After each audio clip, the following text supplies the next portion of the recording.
Fala pessoal, tudo tranquilo? Vamos aí mais um pedacinho do nosso entendimento de funções. Hoje função par e função ímpar.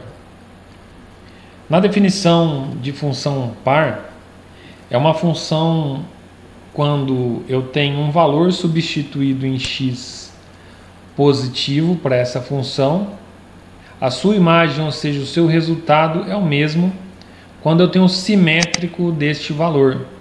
O que seria o simétrico de um valor? Por exemplo, eu tenho 1, o seu simétrico será menos 1. 3, simétrico de 3, menos 3. Essa é uma característica da função par.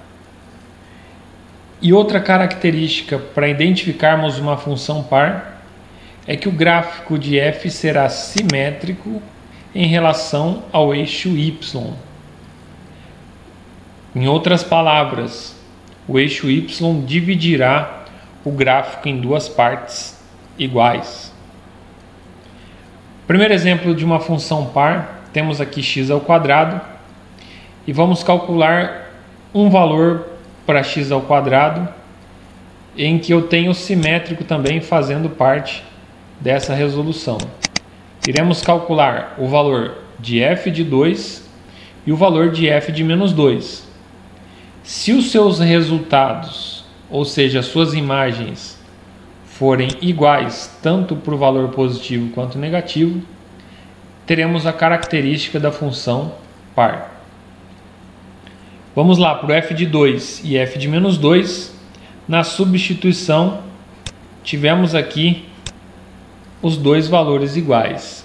Então, para valores simétricos, o resultado foi igual. Como eu posso pensar na função par? Não importa o valor do sinal que eu tenho em x, o meu resultado será sempre o mesmo.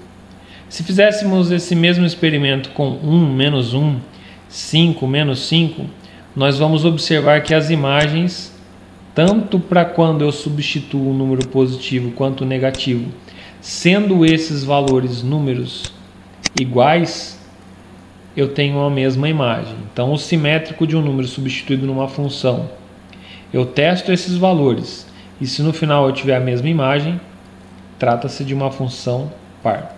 Uma dica também para a gente é que quando o meu expoente é par, a função será par. Isso vale também para a soma. Se eu tenho um expoente positivo par somado a um par, a minha função será par também. Caracterizando isso, um exemplo seria x à quarta mais x ao quadrado. Eu posso dizer que essa função é uma função par, pois ela possui os seus expoentes pares, tá ok? Essa é a caracterização de uma função par.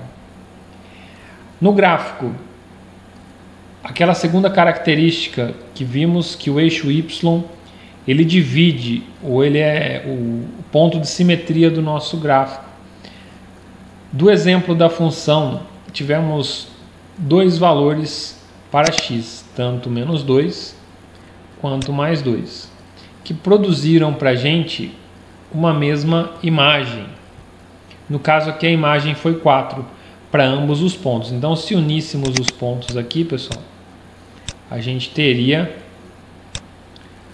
o mesmo valor do nosso ponto produzido no gráfico cartesiano.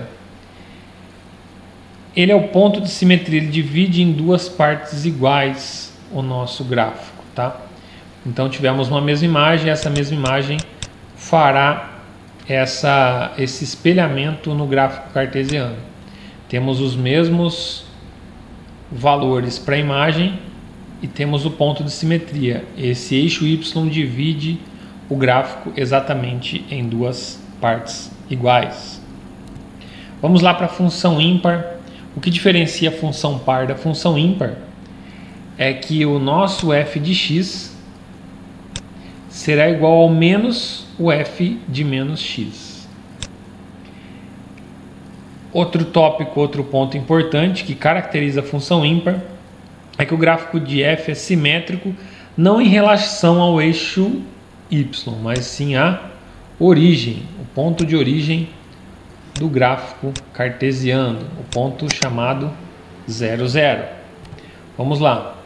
Um exemplo, temos aqui x à terceira como nossa função e vamos fazer a mesma substituição que fizemos na função par. Iremos colocar valores simétricos e observar as imagens. f de 2, 2 à terceira, 8. f de menos 2, menos 2 à terceira, menos 8. Nessa forma, o sinal importou, já que o nosso expoente é ímpar e todas as vezes que o nosso expoente for ímpar, ele não acarretará mudança no sinal do domínio substituído aqui dentro, ou seja, não importa se eu coloque positivo ou negativo, ele preservará o sinal na minha resposta. Se eu tenho um expoente ímpar e o meu valor de x é negativo, a resposta será negativa.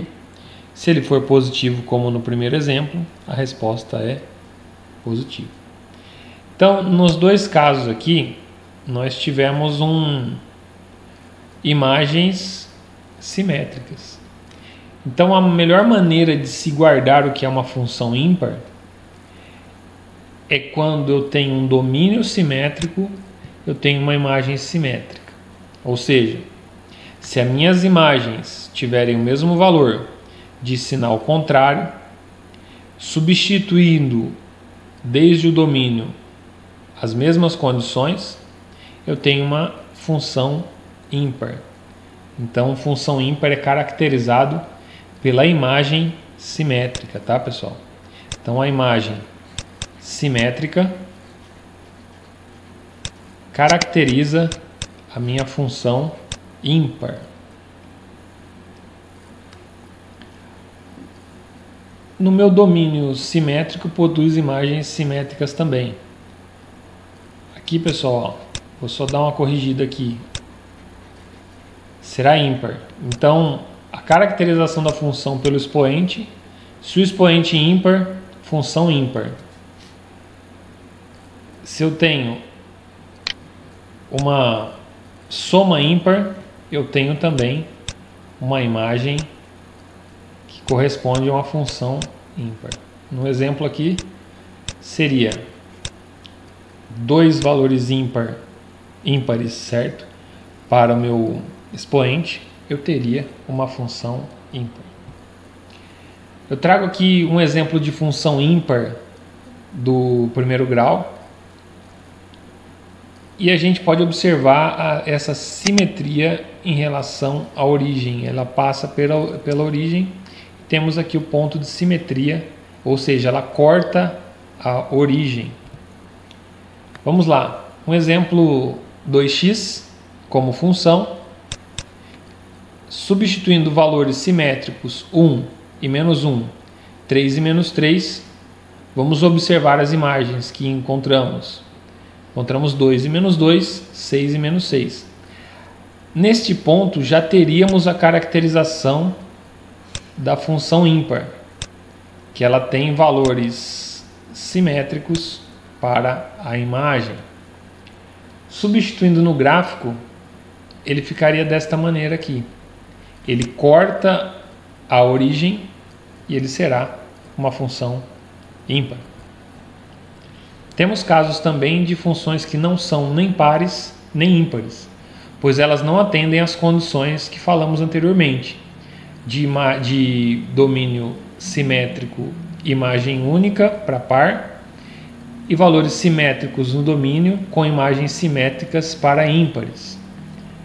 Aqui uma função do primeiro grau, que eu estou utilizando 1 e 2 para x como domínio e produzindo imagens 1 e 3. Para os simétricos desse domínio, estou produzindo menos 3 e menos 5. Não temos as condições da função par e nem ímpar. Ela não será uma função nem par nem ímpar.